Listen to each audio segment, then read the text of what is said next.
Hi everybody, my name is Victoria. Welcome back to my channel, or welcome if you're new here. It's been a while since I've updated you, maybe about a month or probably a little over a month now since I posted a video. And if you are not aware, that's mostly because I was preparing for the birth of my second child, and he has arrived. He was 3 weeks early, which is funny because my oldest was also 3 weeks early, and so just like his brother, he decided to show up early, and we're doing well. We are firmly in the newborn trenches right now, but we are very happy to be there. All that being said, I have felt super motivated to read lately, and partly because I'm off of work and I have some mental space for reading, a little more than I usually have. Despite the sleepless nights, I still feel like I have more mental space, just not having to deal with work. And also I have a lot of sleepless nights in which I need to fill up some time while I'm feeding the baby. So I've got audiobook going, I've got my Kindle going, and I feel like my reading mojo has come back after really like half of a year of losing some of my reading mojo. So I feel like it's actually coming back, even though I'm in a very busy time of my life. I'm excited to read. My plan is for my next Kindle book to be Oathbringer. So I would like to reread Oathbringer. I've been reading like one a year. So I started this 2 years ago with our Stormalong that I totally failed at. We had started a reread of the Stormlight Archives, and I was so slow, I did not get very far. So I've reread Way of Kings and the Words of Radiance. I need to read Oathbringer, so I'm averaging like one a year. But there is no way I'm gonna have time to sit physically with this brick. So I'm going to see if I can acquire a Kindle edition and read it on my Kindle and make some progress, because I don't want to lose my momentum of the Stormlight Archives reread, because I still haven't read Wind and Truth, and that weighs heavily on my heart. We have been reading the Tamara Pierce books. We, as in Christy Lewis and Dia from Novel Idea. We've been hosting a read-along of the first 4 quartets of Tamara Pierce, and we've been having such a good time doing it. I'm honestly sad that it's coming to an end, but I will be reading more Tamara Pierce. Even the ones that I didn't like, we still had a lot of fun talking about. And luckily, I'm happy to say that I've been really enjoying this last quartet. The Protector of the Small is what we're on. So I have to read the last book, Lady Night, and this will be completing our quartet of Protector of the Small and completing the read-along, which has been it's been a long time, because it's been 3 quartets. So basically a year we've been reading together, pretty much for a whole year, which is crazy. But yeah, been having the best time, very much enjoying this last quartet. Like, for me personally, this has been the best quartet, has been this Protector of the Small. So yeah, we'll be reading Lady Night in April, and really looking forward to wrapping that up. Okay, next up, I don't even know where to start. Okay, so well, let's start with the ones that they were actually on my winter TBR, but they were not read. So let's start there. I have been randomly picking books. So I've been like random choosing my physical TBR, which for me, all that means is doing a number generator. And then I have, in my reading journal, I've written down every single book on my physical TBR that I haven't read, which is a lot of books. And I've been doing a random number generator to make my TBRs. So all the rest of the books have been randomly generated. Okay, so I have not like mood read for any reason. I've just been randomly choosing these. So it's a very eclectic bunch, as you'll see. So these 2 were on my winter TBR, and they just haven't been read yet, so they're gonna be on my spring TBR now. And one of those is a book called You by Matthew Stephen Brown.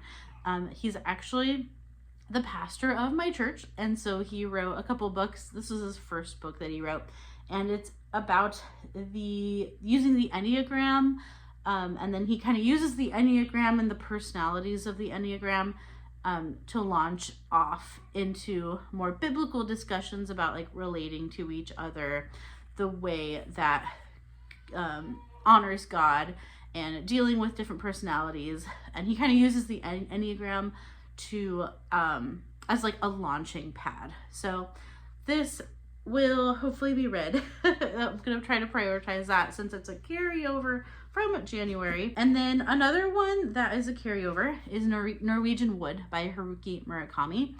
It's been a long time since I've read a Murakami. I've read 3 Murakami books.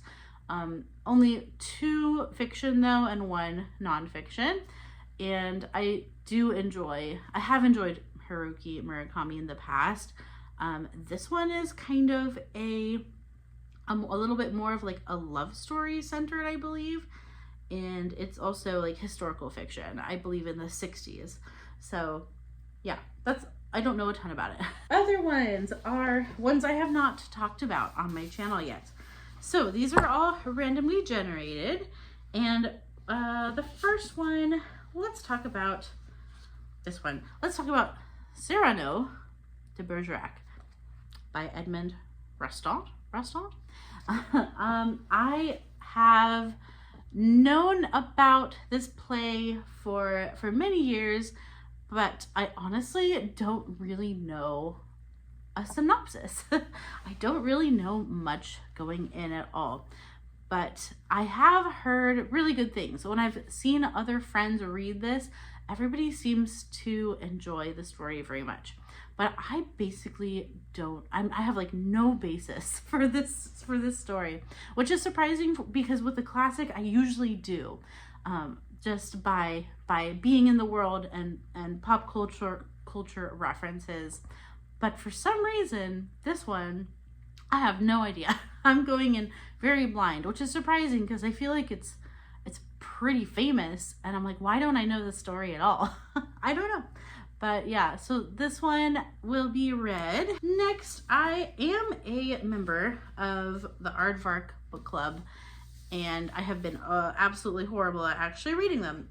So I've picked one out of a jar, basically. I picked one of my Aardvark books randomly, and I landed on The Memory Collectors by Diet Meserve. Sorry if I butchered that name.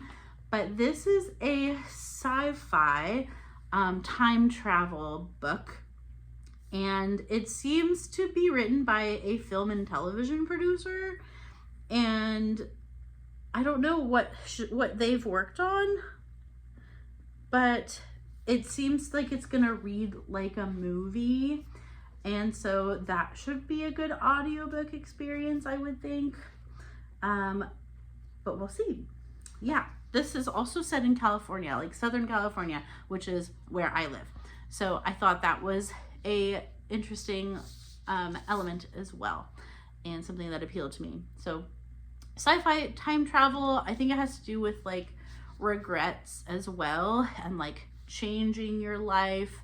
Yeah, I like to go into my books fairly blind, so I'm terrible at giving you a synopsis because I don't always want a synopsis. But yeah, this is something I picked up from Aardvark, and we'll see how it goes for me. I have read the only Aardvark book that I have read I did not like, so I'm gonna try not to judge Aardvark based on that. So trying another one. Okay, the other one that I randomly landed on was okay, so I landed on Barchester Towers, which is the second book in an Anthony Trollope series, which the first book is The Warden. I actually have The Warden on my Kindle, but I have Barchester Towers physically. So when I did a random number generator, it landed on this one, but obviously I don't want to start with Barchester Towers. I would like to start in order. So I will be reading The Warden first on my Kindle, and then I will read Barchester Towers. And so, yeah, I've read a short story of Anthony Trollope a year or two ago, and really enjoyed it. And so I've been wanting to read Trollope. He's been on my bucket list of authors to read and classics to read. So I am excited that this was pulled for me for my random number generator. I'm really looking forward to diving into some Trollope. And it seems like he's written a lot of like series. So yeah, I think this one is 4 books maybe, or maybe longer. I don't remember. But I know it's a popular one and a good starting place, it seems. From what I've seen other people talk about, it seems like The Warden is good to start with. So yeah, I'm gonna jump into some Anthony Trollope. And next it landed on Misery by Stephen King, which is funny because I also recently read The Shining in January. I read The Shining, and so I thought it was funny that it landed on another Stephen King. Like, what are the chances out of all the books that I have? I decided to pull another Stephen King up, but I'm looking forward to that. Misery is one I do know the premise of from pop culture. I've seen clips of the movie, but I've never seen the whole movie. But I'm pretty familiar with what Misery is about. It's about an author and a crazy fan. And she captures him because his car crashes, and he is basically her prisoner, and she's trying to get him to change his story, or change the end of a story, or a story he's currently working on. I'm not sure. But it is a very popular Stephen King, and I'm looking forward to trying it out. So, Stephen King in my future. The next one it landed on is a historical fiction, and I believe also a Christian historical fiction. And so this is called Until Leaves Fall in Paris by Sarah Sundin. Now, I did learn that this is in a sort of series, but it's not the first book, and I have issues with reading things out of order, even if it's okay to do. I think that this is a case where it's okay to read it out of order, but the completionist in me is like, no, you must start with the first one. So I forget what the first one is. If I think about it in editing, I will put a picture right here.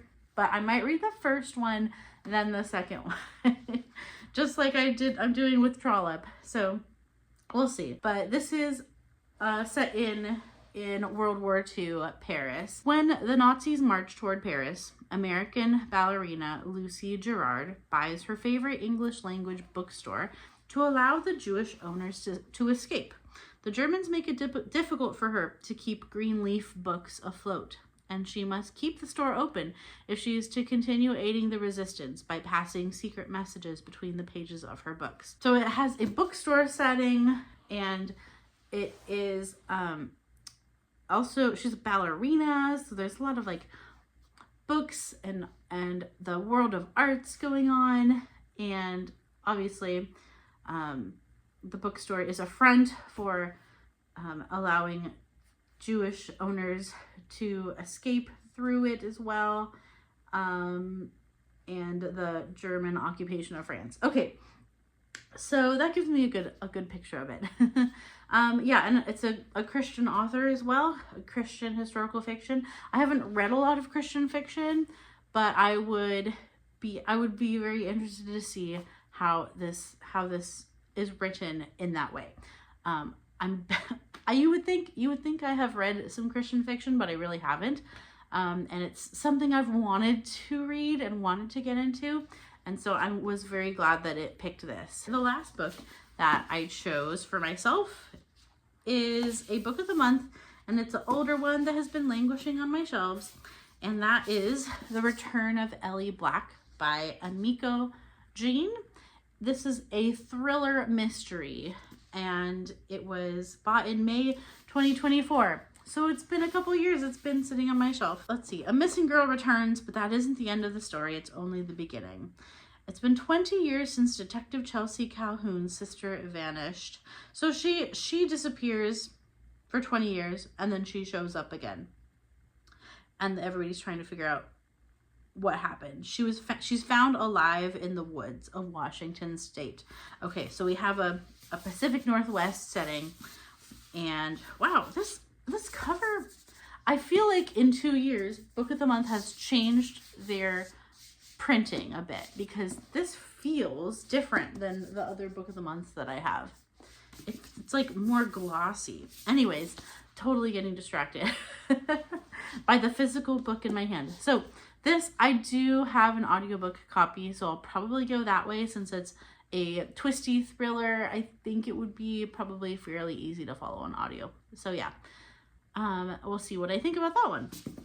And that'll help me get a Book in the Month off of my shelf. So those are all of the books that I would like to read in the coming months as sort of my spring TBR. I'm guessing some of these will go into summer as well, but hopefully not too many. I have a lot more time to read now, and I'm just like in the reading mood. So I am thinking I will make some good progress. All right, thank you so much for watching my video, for sticking around, for chatting with me today. I would love to hear from you in the comments if you decided to stop by and watch my video. I would love to hear if you have any thoughts on any of these books, or just if you want to say hi.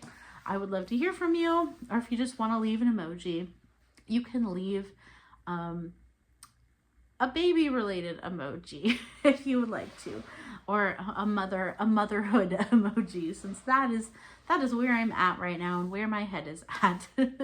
All right, thank you so much for watching my video today, and I will see you next time. Bye-bye.